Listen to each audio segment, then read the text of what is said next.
Tech Talk with Matthew Dickerson. Matthew Dickerson. Tech Talk. Sit back and relax. It's time to talk technology. Hello, gadget fan gorillas in our midst. It's time to come out of your hidey holes, take a deep breath of the cool, fresh air, feel the virtual sunlight on your face, and get a dose of what's good for you with another mint condition episode of Tech Talk with Matthew Dickerson. And here to hose us all down with the big ideas that'll change our lives all for the better, it's Matthew Dickerson. How are you, Matt? I'm really good, and I like that you've mentioned fresh air there, James, because I did want to mention that Liddell Power Station recently closed down. And it's been an interesting bit of commentary that's Do we need to insert some dramatic music there? Maybe. That's right. We'll go back and do that again. But I think the commentary, there's been a few things that I've been finding interesting in the commentary. One has been, some people have said to me, this new government that's closing down power stations. And I said, hold on a sec there. Trying to destroy the country. Because that's right. What governments need to do. Exactly. That's what their aim is. But it's not the government that's closed down this power station. Liddell Power Station was owned by a private company, and the private company looked at that and said, gee, we've got a pretty old power station, about 52 years old or thereabouts. Which was older than its use-by date, apparently. Absolutely older than its use-by date. And in fact, if you look across the world, there's less than 1% of currently running coal-fired power stations that are of the age that Liddell was or older. So you're getting to the stage where the company said, we need to do something about this. This is too old. Either need to get a new Zimmer frame for it, or that's right. Just put it out to pasture. Put it out to pasture, pull the thing down, and go and look at other ways to generate energy. Now, they'll still need to provide energy. They've still got a business to run. They've still got to be providing energy. They've been slowly scaling back the amount of energy this has been providing to the grid. So when they flicked off the power switch on one Friday morning not long ago, we didn't notice our lights went out. In fact, we're still sitting here now with the lights on in the room we're sitting in. It's a fascinating thing. Okay. Yeah. So they've been gearing up for this, obviously. At some point in time, they knew it was going to happen. But they had a choice. They could go and build another coal-fired power station, or they could say, let's move into the new world, the new economy, the new ways of generating power. But even to build a new coal-fired, easy for me to say, coal-fired power station, it still takes about 25 years to build one of those things, I think. It's something enormous and long. Hey, I don't know if it's 25 years. Yeah, no, that sounds way too long. Sorry, it was about 10 years or something. I don't know. You don't duck into IKEA and grab a few parts and tomorrow you put it together. It's certainly a process to build one.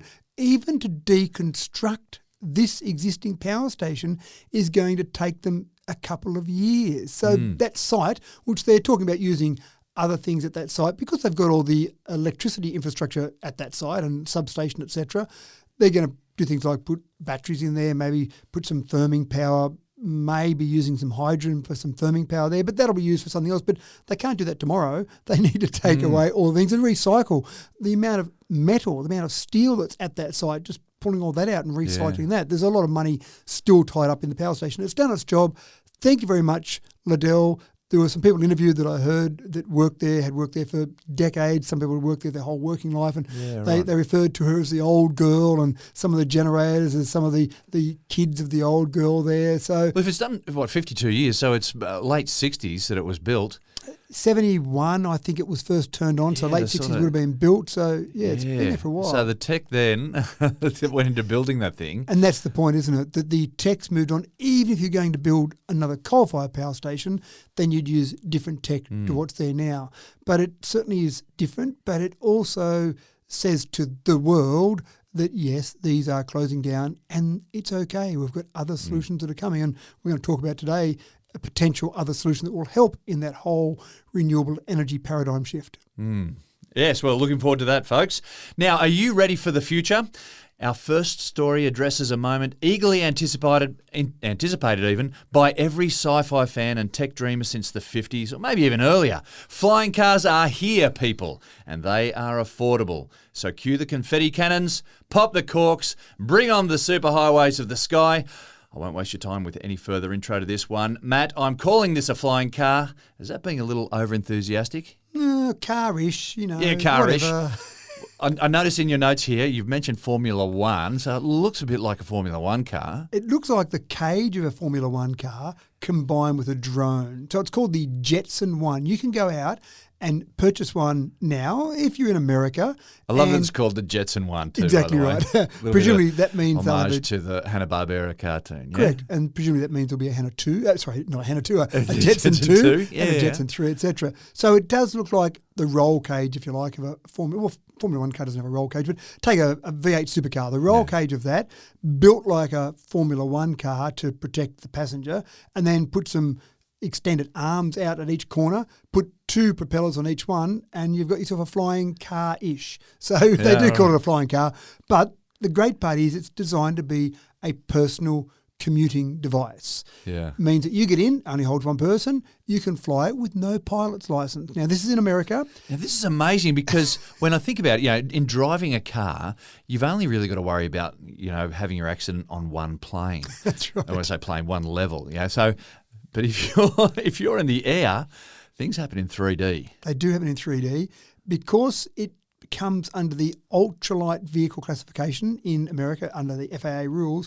then you don't need a pilot's license. Now, I don't know what will happen in Australia when it comes to here, but at the moment, so you can go and buy one in America, only $98,000, US $98,000, whack a deposit on tomorrow for $8,000 and you've got your secured or you've got your spot in the lineup secured. They've actually got hundreds of pre-orders, so people are ordering these, right. so they're ready to go with them. So reinforce your rooftops, folks.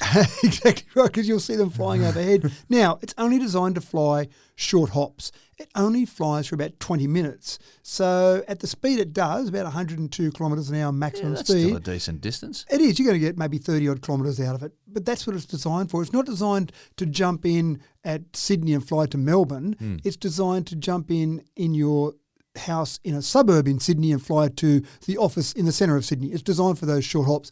Landing might be an At this issue. stage, though, it's designed for a bit of fun. It's going to be designed rather for that than short... less practicality.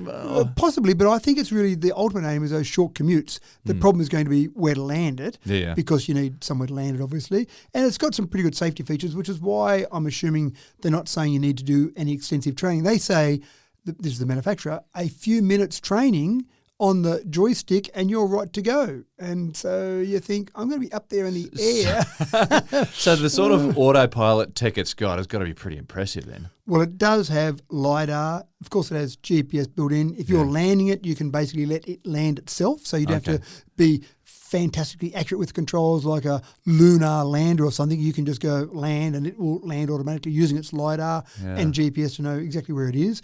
The one feature that I really like about it, you've got to be higher than 20 metres to use it, but it does have a ballistic parachute. And it's not like a jet that you might see the Air Force flying where, oh no, I'm in trouble, hit the eject button and you go out through the top of the jet and the jet crashes.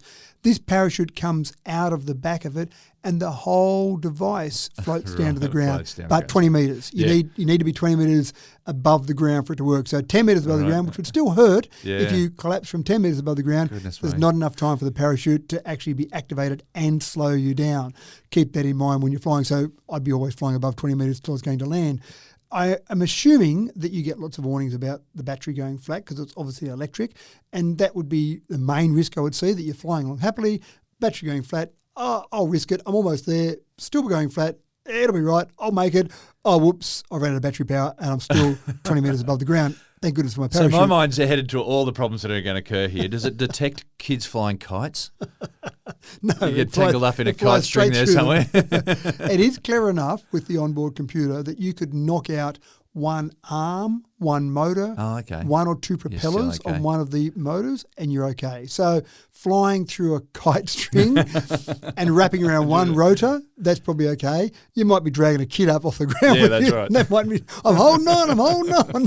That might be great for a PR exercise, but it is fascinating. Now, we're getting there. I think that's the real message here. I'm not sure whether these are going to be everywhere like the Jetsons when you see them drop, when George drops his son Elroy at the bottom of it and he goes to school.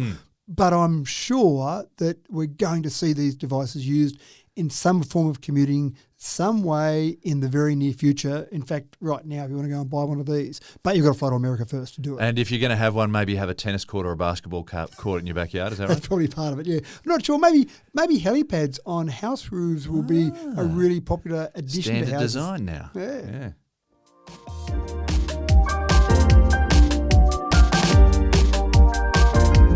Let's talk about weddings of the future now. Traditional nuptials are getting futuristic twists with a few tech options thrown into the mix at the altar. Happy couples can really tech up their big day now by exchanging smart rings before sealing the deal with a big kiss. Smart rings, I hear you ask? More of that in a moment. But if you ever had trouble finding just the right words to say in your vows, well, why wouldn't you get AI to take care of writing the vows for you? Matt, for the listeners who are currently in the process of planning their big day, can you see this digital edge adding to the romance on centre stage? It's adding right now, and my wife would probably be happy that we're not about to get married now because I could just Because you'd be going, I'm straight on a ChatGPT. all of these different things that you could just And imagine. smart rings. So let's go through a few of them. Smart rings are definitely being exchanged instead of normal wedding bands. Now, what's a smart ring? It's a bit like a smart watch with a few extra features to maybe make the relationship a bit more interesting. So, for example, you and I can exchange smart rings, and just like a smart watch, it might be able to detect our heart rate. So I Is it can. going to vibrate every time I get a message from someone? Well, no, just from me. I'm the only important one. All right, okay. But you can then, for example, check your heart rate with your smart ring, but I can also check on my partner's heart rate. So what's my partner doing at the moment? Is she okay or he okay? I'll just check the heart rate, and then maybe my partner needs a bit of cheering up. So I can use my smart ring to send a vibrating message to my partner. Oh, right. That then is a little, I'm thinking of you, darling. So we could have these smart rings and just, you get a little vibration and go, no, Matt's thinking of me. Isn't that sweet of So him? mood rings is such a thing of the past. Oh, No, absolutely, you need to get no. the message straight to your phone. That's right. Now, you can also track where people are. The problem might be that you track where someone is and then their heart rate goes up, and then you might start questioning when they come home, hold on, you're at this location and your heart rate was a bit higher. I was just going for a wasn't run. the gym. That's right. So that's one way, certainly, that you could actually add a bit of tech to it. Another one that I really liked was at the wedding itself. Now, we thought we were really clever when we got married, 28 years ago now, when we got disposable cameras and sat a number of those on each table and said, just have some fun, take some photos with them, some candid snaps. Sure, we've got our professional wedding photographer there, but it'll be interesting to see what those candid snaps. And I hope people were responsible. They were very responsible. Oh, that's good. In the main. So, but we got, out of all those cameras, we put at all the tables and hundreds of photos taken, had to get them developed back in those old days. We probably got 2 or 3 good shots out of all those. Yeah. Now, people are putting in photo booths at their wedding, but it's not just a photo booth, they're gift booths. So at the wedding, you go in, you have your gift booth there, and you have a few friends duck into that gift booth and, hey, jump up and down, cheer. And, of course, you've then got a gift that you can use of people at your wedding celebrating what they were doing at the wedding. Yeah, right. You mentioned ChatGPT, writing your vows. I know that myself and my wife both wrote what we were going to say and memorise that to say that on the wedding day. But, that was a lot of work, just get ChatGPT to write your vows. I've got a really special person, ChatGPT. I want you to write a really personalised message for that's straight from my heart. Can you do that for from me? my heart, That's yeah. right. And ChatGPT will come up with something that sounds absolutely beautiful. And they can knock one up in a couple of minutes, but they can knock up several, and you can then choose. And Well, you could choose or modify or do whatever. I But think I would have gone for that. yeah, well, that sounds like a good option, doesn't it? But even just the way people do their wedding invites, they're using social media, they're using WhatsApp, all sorts of things now to basically get their wedding invites out there. I remember it took ages for our wedding, getting the right type of paper for the wedding invite and getting the right printing. And, there was so much work done there. How much easier would it be that you just send an e-invite of some description? You can dress that up and make it look pretty fancy as well. It does create a bit of a problem when you want to invite some people to your wedding that maybe aren't as advanced with their adoption of technology. Now, for me, that'd be easy. We just don't invite them. But maybe You're either tech up or you're out. That's right. If you don't get this invite in the way I want to send it, then bad luck. I don't like you anymore. But maybe you'd have to have some more traditional methods. But I think it's changing. It's the same as it's changing everything. Tech is changing what we're doing in every part of our lives. It's no surprise that tech is changing what's happening in weddings. But even when you get to the stage with those smart rings, that's the one that I really like the idea of, some practicality, because rings can be expensive, but at least if it's got technology built in, I can justify the expense rather than just some diamonds or stuff thrown in there.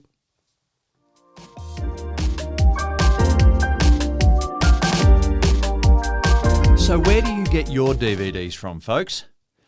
Probably nowhere if you're like me. I reckon the last time we bought a DVD was about a decade ago, but apparently people are still doing it. And even more surprisingly to me, there are still people in the world who have been getting their Netflix in DVD format. Well, Netflix are finally pulling the pin on their DVD service. And I guess that one guy left is going to have to find another way to get his movies. Matt, I hope the good people at Netflix were able to notify their customer with a nicely worded fax, or do you think maybe a cold phone message left on their analog answering machine? Maybe a carrier pigeon, maybe get some smoke signals or something. But they have given that one person some notice. You've got till September this year to get all the movies that you could possibly want. Getting your DVDs. Now, many people aren't aware that Netflix started out as a DVD for mail service. And that's me. There you go. And apparently the story goes, back around 97 or so, 1997, there was a story, now it may be an urban myth, but I love it anyway, where one of the founders of Netflix took back his video cassette rental to his local Blockbuster store. Apollo 13 goes the myth. And he said, here's my video return. Well, so you've had that for too long. Here's a $30 late fee for that. And he was horrified by this. And that's when he came up with the idea of, well, wouldn't it be easier if people could get their videos back? Because it's always a hassle taking the video back. For many of our listeners, they won't understand the pressure that was put on you to get your video back on time to avoid the late fee. It was always bad. Particularly when you had kids and they'd hide them in the cushions of the couch. That's right. You'd go back to rent another movie and they'd say, sure, sir, that'll be $3,000 because you haven't returned one from last year. So this particular gentleman said, well, maybe we could do it better than that. But it was all a bit clumsy with video cassettes because they were a bit easy to break. They were fairly large to send through the post. And when DVDs came out, that was the trigger to start their whole business model. So in 1998, they started March 1998. The first DVD was shipped out. Beetlejuice was the very first one they shipped out. Classic. Exactly. And so this is the whole DVD by mail service. Now, to their credit, they did not call it DVD by mail because they understood that would date it. It was beta, then it was VHS, it was then DVD. What was next, we don't necessarily know, but it's not going to be DVD forever. So having DVD in the name didn't make sense. So they called it Netflix, and it was a home delivery DVD service. Fantastic. Great idea. Off you go and start running the whole business from there.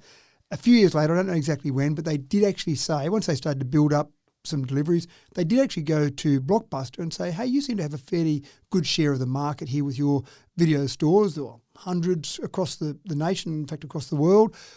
Why don't you buy us? And you can still hear, if you just listen very quietly, you can still just hear the management of Blockbuster laughing at Netflix at this little piddly mail order DVD delivery service about we're going to live forever. About the idea of us paying $1 for your business. Yeah, you are right. dreaming. Of course, history says that Blockbuster eventually went broke when people stopped visiting stores, and Netflix now has approximately, at last count, about 232.5 million subscribers across the world. So they have made the announcement that, yes, we're cutting out the DVD delivery service. In September this year, as I mentioned before, they've delivered in that time 5.2 billion DVDs. So there were some people out there who did like the idea of the DVD delivery service. Yeah, look, and I'll give them that right up to about 2010, 2013 even.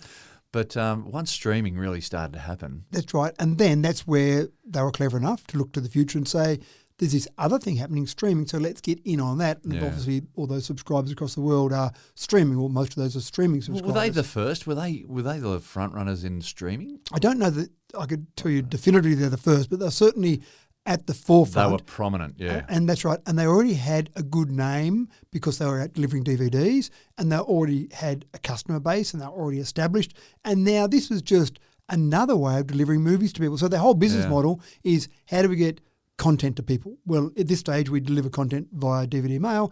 Tomorrow, it'll be delivering via the internet. The next day, who knows what will happen with there. The other one that I did like, just a bit of a blast from the past, I'm not sure if you can remember the days that people were trying different models about video cassette rentals. So you did go down to the local video store and look through them all. And, of course, the one that you wanted was always already hired out because someone else had been there before you. But do you remember when someone came up with the idea of driving around the Video Easy van? there'd actually be a van full of video cassettes, and they'd drive. So you'd ring up an order. Yeah. The van would come to your place. You'd get in. You'd look around in there and try and find. We never did that, but I always wondered about that. Yeah, right. No, Yeah. I thought it was a really interesting idea. Obviously, the number of titles they had was dramatically reduced because it was one van rather than Get a whole Jaws and store. Star Wars, that's for sure. You get the popular ones, that was all that mattered, and they'd come to your store. So they obviously saw the problem as well in returning back to the store and getting a fine. So they would come and deliver it to your house, and then they'd come back 2 days later, whatever the time frame was, and pick it up from your house. So it made it very easy, but it was still driving a vehicle around, whereas now Netflix does it via the internet, which is a bit easier for all of that. So Back in those days, we used to plan as well. Oh, it's Friday night, so let's get a video, and that was so you'd watch it that Friday night. You'd then hold on to it for another week or so, That's right. or more, and pay the fine. But So you were the one who planned that always had the good titles when I went down to get them, and they weren't there then. So it is interesting. It's the end of an era for those DVD deliveries. there you go.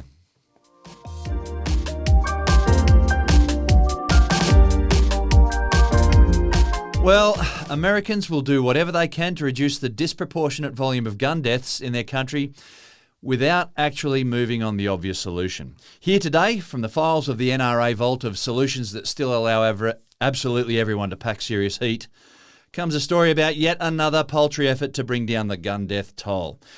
Gun manufacturer BioFire have designed a smart gun that can only be used by the owner. Matt, this firearm tech recognises the person that it's registered to, so presumably it can also tell you if you're a good guy or a bad guy about to go on a rampage, or maybe it can tell if you're a good guy who's just having a really bad day. All of the above, maybe. Right. Maybe it needs to go a bit further and check your state of mental health at the time that Yeah. you're going to use the gun. But the really sad part, which you alluded to there, is that the leading cause of death for children and adolescents in the US is gun violence, which is pretty sad. Now, I say that from a position where I think we've got it right in this country, in Australia. I think we've got our gun laws right. I feel like we're the lucky country in some ways, yeah. Exactly right. We don't feel like we're going to risk ourselves going to a school or a shopping centre each day. But let's get away from Yeah, we'll politics get away from and look all at the that, technology. Yeah, of that. okay, yeah, let's So, go back to tech. This one company has come up with the idea of saying let's reduce gun violence by making sure a few things. Firstly, the person that's holding this gun is the authorised user of the gun. So if I'm a parent that needs a gun in my home for whatever reason, and I put it away maybe in my safe, or maybe I have it somewhere that's underneath a couple of underpants in my top drawer, and the kids know where it is and they want to get out because they've had a bad day or take it out on their ex-girlfriend, whatever. Or even just playing with it, Playing with it, and exactly so right. accidental gun deaths are an issue in America. You're spot on. When that person pulls it out and they have to have their fingerprint on a certain spot of the gun, the fingerprint recognition part, and it says, sorry, not authorised. So then the gun is useless. Now, the interesting part about this is that the firing pin in this gun is a fire-by-wire. So a normal gun would have a mechanical connection between the trigger and the firing pin that will go on and hit the primer on the bullet. But this one uses electronic signals, so when you pull the trigger, it's using electronic signals to then activate the firing pin, which is quite clever. Yeah, right. In that process, it will only allow that to happen, obviously, if it says, yes, this person's been authorised. So they can use facial recognition, or they can use fingerprint, or they can use both. But you probably, if you wanted to use a gun legitimately, you probably don't want to muck around going, right, now face, okay, now that's good, now fingerprint, right, okay, now I can use the gun. Yeah, You probably particularly if they're want one or trying the to other. protect themselves from the thousands of people who are breaking into their house every That's night. exactly So- right. And it is interesting because there are so many people in America that do have access to guns, and there's some surveys done that said something like 2/3 of the population said they could access a gun within 5 minutes. Presumably that means in a safe in their house or somewhere hidden away. So Fingers crossed for that, but probably not.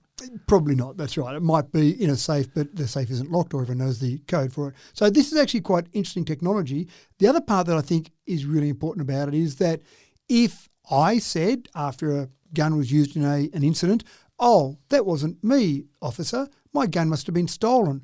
Well, it keeps a record of the fingerprint activation of the person that used it. So then they look at it and they say, well, the gun was fired at 7:18 p.m. and it was authorised by your fingerprint at 7:18 p.m. We're pretty sure you were there when it was fired, or you maybe did the firing. So now my story changes to be, oh yes, the criminal maybe put my finger on it before he used the gun. Okay. And so then it becomes a bit more obvious that Requires a maybe. little bit more elaboration in the story. Yeah. Exactly right, which then leads to people being caught out for what they're doing. So I like that part of it. The really big issue here is that I don't have a number to tell you, but it would be a large number of how many guns there are in America at the moment, owned by private people. And they don't have this technology on them. I'm not sure that it's able to retrofit this to all of those guns. Yeah. So even if the government of the day decided that this was a really good idea and from now on all new guns must have this technology, well, what about all those guns that are out there? So it's a pretty big job to change all those over. Maybe they should just ban them, but we're getting too political now. So anyway, interesting technology, I thought.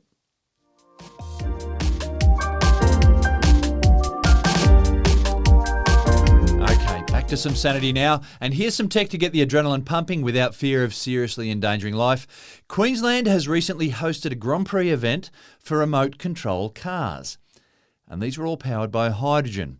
In a bid to promote careers in STEM, teams of students descended upon Gladstone to flex their muscle, albeit on a small scale, and Matt, by all accounts, it was a pretty awesome event.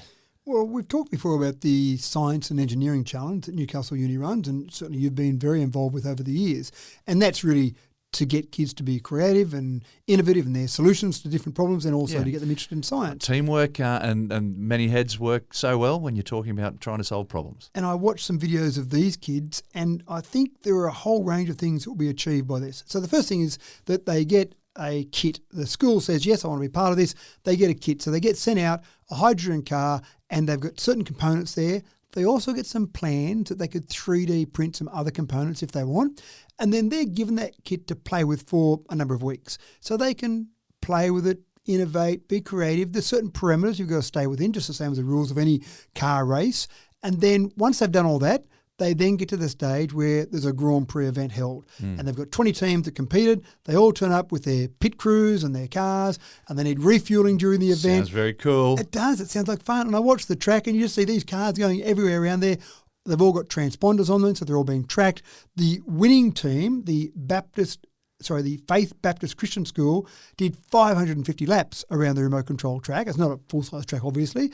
And so, obviously, there's a lot of action happening. You can imagine 20 teams. Oh, so it wasn't first across the line. It was how long can you keep it going for? Powered by a certain amount of hydrogen. It was a amount of time. Oh, okay. And so you just kept lapping around. But you got to refuel during the event. But even I watched some interviews with some of the kids, and they were talking about the tyres, and they'd done some experiments. So these tyres they were talking about gave better grip, but we found they weren't as energy efficient as these other tyres. So we found using these, we got to keep the car on the track longer, but they weren't as good in the corners, so we had to weigh up which way was the best way to go. So all of these decisions are being made.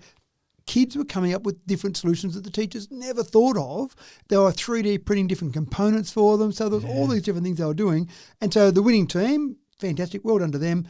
They now go to Las Vegas, where there will be 35 teams from 20 countries from around the world, all competing the same concept, where they take their Grand Prix car and they take their pit crew. Imagine the team from the Faith Baptist Christian School, the kids there going to Las Vegas to race remote control cars. Yeah.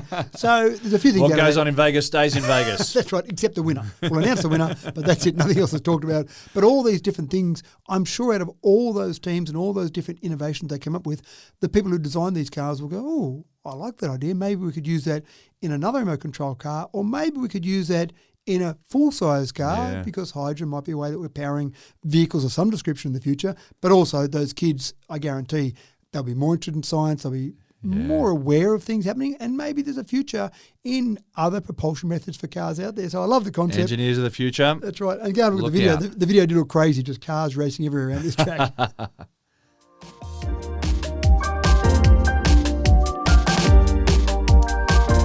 Talked about it earlier, but with the Liddell Power Station in the Hunter Valley recently shutting down, a genuine fear has set in about how New South Wales will keep the lights on consistently over the coming years. For the Boffins promoting sustainability, the answer will come in the form of diversification, with initiatives coming in all manner of shapes and forms. And one of them will be in the form of storing solar and wind power in giant gravity batteries. Matt, there are a couple of these already being built in China and the US. What's the deal with these giant gravity batteries? And that's what prompted this story. we've talked a little bit about the concept of these before, and they've built some in some small demonstration sites to just make sure it all works and the theory stacks up with the practical outcomes.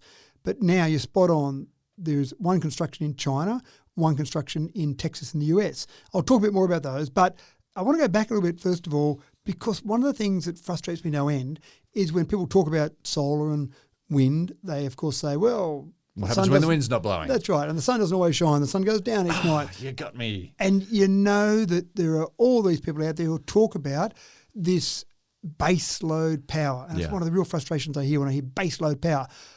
The whole thing around base load power was created by the electricity generators with coal-fired power stations because of one of the limitations of coal-fired power stations. You don't just flick a switch and you start getting electricity out of a coal-fired power station, and then at night time I'll flick a couple off because we don't need so many. The start-up and shutdown, both of them are a day, maybe days long, depending on the actual technology in those coal-fired power stations. So the generator said, wow, we've got all this electricity at night time. Oh, what are we going to do with that? How can we use that? Because we're just wasting it. Oh, I know. Let's come up with off-peak electricity so we have the need for more electricity at night time and less during the day. That'll balance it out. And hence we have this whole thing with baseload power. There were some pretty clever inventions, and it goes back to 1938 when the first ripple meter was created. So you had then meters for electricity, and then you put these ripple meters on, and they had the ability for the electricity generator to send a ripple down the line of a different frequency to turn on a ripple meter and then turn it off. And that's how you get the charging for off-peak. Yeah, right. So, for example, at 10 o'clock at night, they would get a frequency come down the line. Oh, there's that frequency. I can now turn on my metering so that can start using off-peak electricity. 6 o'clock in the morning, turn it off. But hold on, that's not good if everything comes on at the same time and everything goes off when that ripple comes through. So the ripple meters themselves, after they get the ripple notification, have a randomised amount of time before they come on, usually within minutes. So it's quite clever technology. Yeah. And so that's how we've got off-peak, for example, hot water systems or off-peak slab heating systems. Some people even have their pool systems, their pool filtering systems hooked up to off-peak. So a whole range of things. But that's why we've got this base load of power, because the generators had a limitation in coal-fired power. Now we've got a limitation in sun. We don't have sun at night time. And we've also got maybe not wind blowing all the time. So we've got to have some way of storing power. Now, forever and a day, generators with coal-fired power would have loved to have a way of storing power because they're generating this power, they're burning coal, and we can't use it, so we can't charge for it. They would have loved to have a way of storing it, but the easiest solution was just to put more coal in and burn it, so they didn't worry about it too much. But now we've got the problem. So you've got batteries. Now, batteries aren't too bad, but the mining of all those different materials, some rare earth materials, critical raw materials, there's a lot needed for all these batteries. So that may not be the best solution going forward. And they do have a lifetime. Batteries do slowly degrade. Their efficiency isn't too bad, about 80%. The other one we're seeing a fair bit of now is pumped hydro, and I get a bit frustrated. I'm very frustrated today, aren't I? I get a bit frustrated when people say, oh, pumped hydro, that's the best way to generate electricity. I go, no, it generates no electricity. It stores electricity. So pumped hydro, of course, you pump the water up to a reservoir when you've got excess power, middle of the day, for example, and at night time when you need that power, you let the water fall down through a pipe, turns a generator, away you go. So pumped hydro is a great way. And again, pretty efficient in terms of that, but you need somewhere you've got a height differential and you need water. Now, water's being recycled. It's going up and down, but you still get evaporation. So you need some supply of water. So that's not perfect. But then we get to gravity batteries.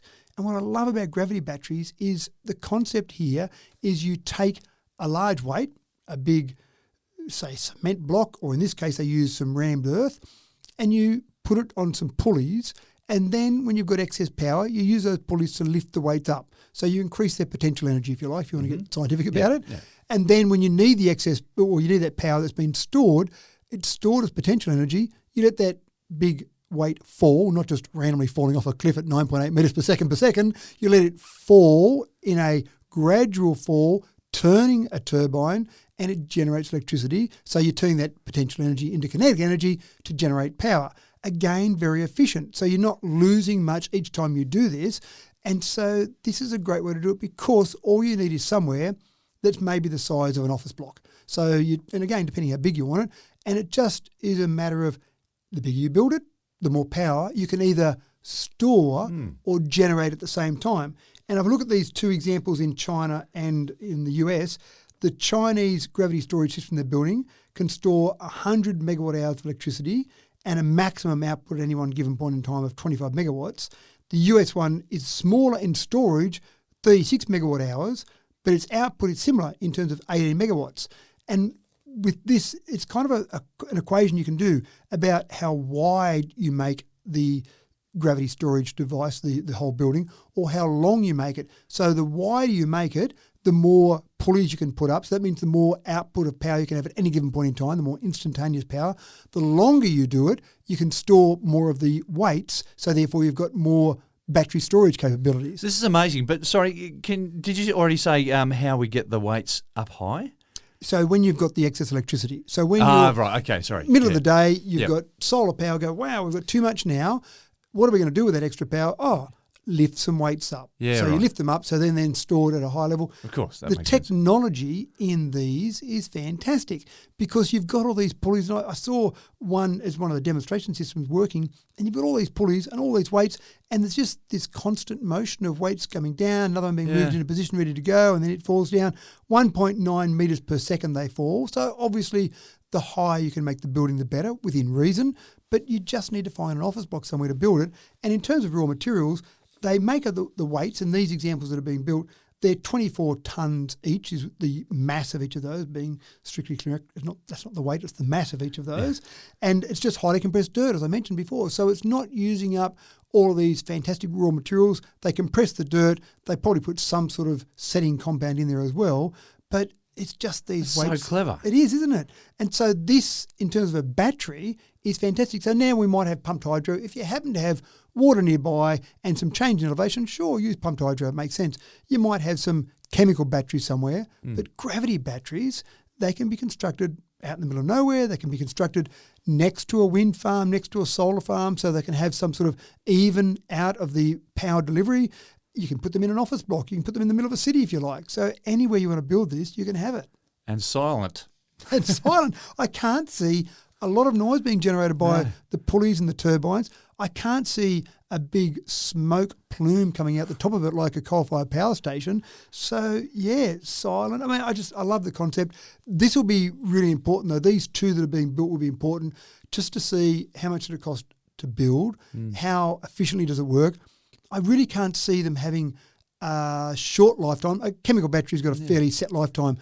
You're wearing out components as they lift them up and down, so you make sure your bearings are being maintained. But apart from that, it's not your wearing lines out. are all intact and strong. Yeah, but yeah. And the other really important part is if I store energy in a battery, a chemical battery, then I walk away and leave it and I come back 6 months later and it's not at 100%. I've lost a little bit, so I do get a little bit of leakage.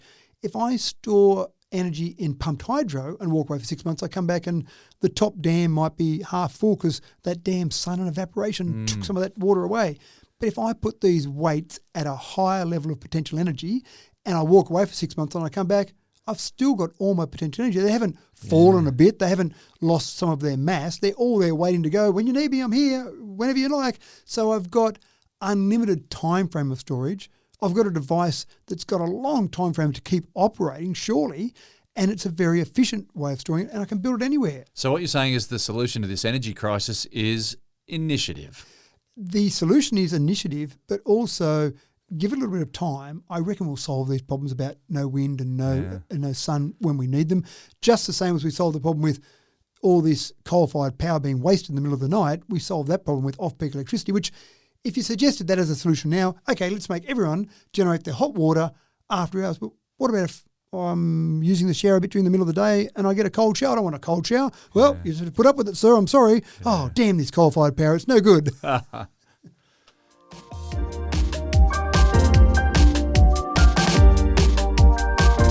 One topic that's come up a bit here at Tech Talk is that of electric planes. We've talked about some of the problems in supplying enough energy in a battery to keep the propellers spinning for long enough to move people long distances. Part of the solution, at least, is likely to come down to the propeller design. Students of junior science will tell you that energy cannot be destroyed, but only converted or transferred. So if a propeller is making too much noise, then energy is lost to the environment in an unusable form. Reduce that energy loss and you've more energy for propulsion. Matt is here today to herald the era of the quiet propeller. Well, I actually think it goes back a long time when planes were being built back in the early 1900s with propellers, and they started to do some development on those propellers, and then some genius came along with the jet engine. And everyone said, well, forget about propellers. We'll just go and build everything with jet engine. So I actually think they didn't develop propellers anywhere near to the level that they could have been developed at because of jet engines. Yeah. Now we're at the point where it's probably going to be easier for the short haul flights that we talk about with electric planes, maybe 1 hour, 1.5 hour, those type of flights, to have just an electric motor. In fact, there are some, not manufacturers, there are some airplane companies already at the moment that are looking at their planes and saying, let's just try taking out those good old turboprop engines and putting in electric motor. Done. Oh, that was pretty simple, wasn't it? So in doing that, now there's some serious research being done on the propellers. How many propellers is the right amount? Now, we've got a bit of an idea about that around thrust, but we haven't got much of an idea around noise. So there are all these experiments being done, and Chalmers University is really leading the way. This is out of Sweden, really leading the way in trying to get all of these parameters modified and come up with a solution. Because again, think of the wind tunnel, the engineering, the computing power we've got now compared to back in the early 1900s. So surely we can develop a propeller that's much better than they could have developed 100 years ago with all of this technology. And that's what they're doing. They're saying, let's throw a lot of technology, let's throw a lot of research at this problem. So the exact length, the exact pitch, the exact width of the propeller, the number, the 6 or 3, what's the best number of actual blades on that propeller, and the tip vortices is one of the really interesting parts because that's where a lot of the noise is produced. Now, you remember years ago we used to fly in planes that had wings that were just straight at the end. And then someone came up with the idea of just putting a bend on the end of a wing, and the savings in fuel were quite incredible. The savings in or the ability for that plane to work more efficiently. Suddenly every plane had a bent wingtip. Aerodynamics is amazing. It is a very complicated area, isn't it? But some of these researchers have said, we've talked about the idea of bending the end of a propeller. If it works on the end of a wing for a plane, well, a propeller is kind of like a wing just spinning around very fast, so maybe that would work as well. So all these different experiments are occurring to see the most efficient and most noise-efficient propeller. So we will get to the stage where you won't have the major part of the noise coming from the engine, which is now when you're sitting on the tarmac in a propeller plane waiting to take off, you can hear the engine. You can probably hear a bit of propeller, and then when you're flying, it's a bit of wind noise and propeller and engine all mixed together. You take that engine out, and then you start to have the point where you need to have this propeller quieter. And I see the same thing happening with electric cars, where there are so many things being done. You buy EVs now that have got double glazed windows, for example. You've got tyres in some of these EVs that have got foam in the middle of the tyre to try and reduce that road noise, because you don't have this big thumping engine making all this noise, so you're trying to work out where else you can reduce the noise, and that's exactly what they're doing at Chalmers. They're saying, how do we work out how to make these propellers quieter? Because people are going to notice noisy propellers once you start putting electric motors in. Sounds fascinating.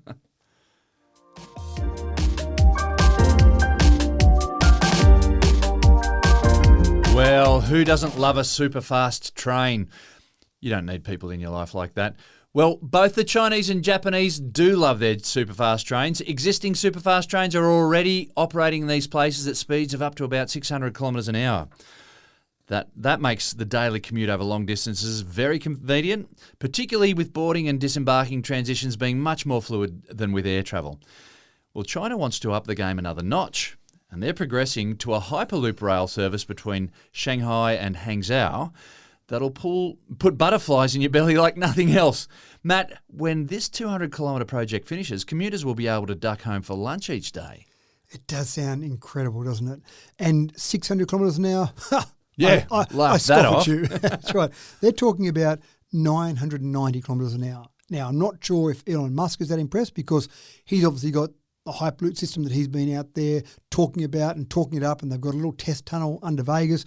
But when China decides to do something, they do something. It's just going to happen, isn't it? They don't say, let's do a little test one just underneath the city for a 2-minute commute. We'll go a full-scale first time. Correct. So they're going 175 kilometres between two cities in pretty much a straight line, and they say 990 kilometres an hour. Now, it doesn't go from 0 to 990 instantly because obviously you'd have all your passengers with a little bit of mush at the end of them. So you've got to get up to that speed. But if you could do it at that speed, you'd take about 10 minutes to do that commute. So you could duck home You're for probably lunch. still looking at about 15 minutes, though. You probably to get it up to speed and then down to speed. Now, why don't they do this with bullet trains? What's the difference between a bullet train and Hyperloop? Well, the big difference is that in Hyperloop, it's underground, so that's great. You're not having to worry about any obstructions above ground, but it is in a depressurised tunnel. So you get the huge advantage of the reduction of air resistance. So that train that might use a certain amount of power to get to 400, 500, 600 kilometres an hour in a normal bullet train. And the noses on those things are like arrowheads. They're like, something next level. That's right, to try and slice through that air, but remove the air, and you've still got a maglev system, so you've still got that same sort of magnetic levitation system. So you haven't got the friction of wheels on tracks, and then you take away the air resistance. Now, we've talked about air resistance before. You double the speed, you quadruple the air resistance. So think about if, for example, you were going 100 kilometres an hour on a train cutting through the air, and then you took away the air, or go back the other way, sorry. If you went from 100 kilometres an hour to 400 kilometres an hour, which is a slow bullet train, then you are... So slow bullet train, yeah. You're increasing your air resistance by a factor of 16 because you're quadrupling when you double. You go 4 times the speed, 16 times the air resistance. Take away that air, suddenly you're getting a very nice ride through a Hyperloop tunnel. And I've looked at some of the plans because I thought, well, hold on, you can't have the whole Hyperloop with a reduction in air because you get out of the train and you can't breathe. So they're actually quite clever where they go through little holding stations that are air sealed. So you come along in your train, you've got it pressurised like an aeroplane so you can breathe, but you're in a tunnel that's got minimal air in there. You come along and then you get to a station, you slow down and you go through an airlock. So you come into the station and stop in the airlock and you get out and everyone can breathe and everyone's fine. Go back through the next airlock. So it's quite clever in terms of that technology. I don't know how many stops they're having on this particular line. The fewer of those, the better because you don't want to slow down. You want to just go flat out. You want to get home in time for lunch. That's right. And then get back to work again. Exactly right. 200 kilometres away. So it does sound quite incredible, and it's great to see someone doing it on a large scale. And I agree, absolutely, the efficiency of getting on a train compared to getting on a plane, you seem to have to get to a plane so early. Sometimes you spend longer in the airport through security, mucking around getting on the plane than the actual plane trip itself. Whereas trains, you can turn up a few minutes beforehand, walk on in, everything's fine, happy days away you go. So it does make it more efficient for that. So I'd love to see this. I'd love to have a ride on one of these. I've been on bullet trains in China and in Japan, and it's just fascinating going at those speeds. Well, you probably wouldn't get the sensation of movement if it's underground as well. There's not a lot of things to look at the window, but yeah, just the fact that you know that you're 200 kilometres away and you got up at 7:30 to get to work at 8 o'clock. That's right. It does sound great, doesn't it?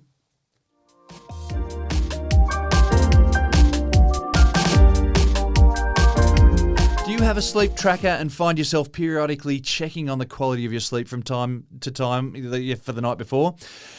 It's a bit of a thing these days. But how many times have you looked at your evening stats and thought, that cannot be right? I know there have been times when, personally, I've had a terrible night's sleep and I've gone to check up on just how bad things were last night. And my device has given me 2 thumbs up on a job well done. Matt, my smartwatch is gaslighting me. You may have, James, orthosomnia.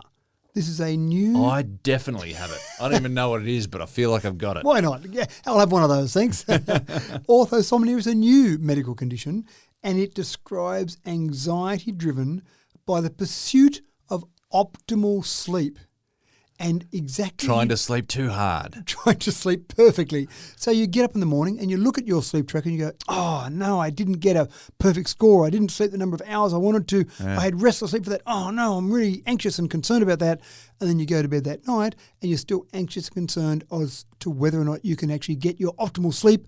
And then the next day you find it wasn't quite right again.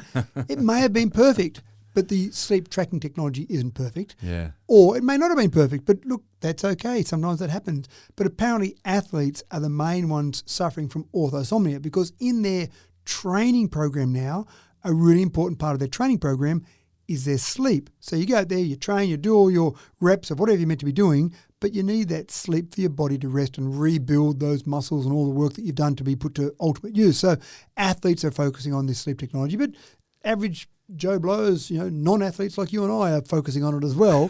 But this is a problem because the technology isn't perfect. And some examples that the clinicians gave, you could be laying in bed reading a book, which I'm not sure people do that anymore, but apparently some people still do that. Still happens. And sleep trackers might detect the lack of movement and the lowered heart rate as enough to be, oh, yep, you're asleep at the moment. You're not. Your body's not in full restful state, in particular your mind.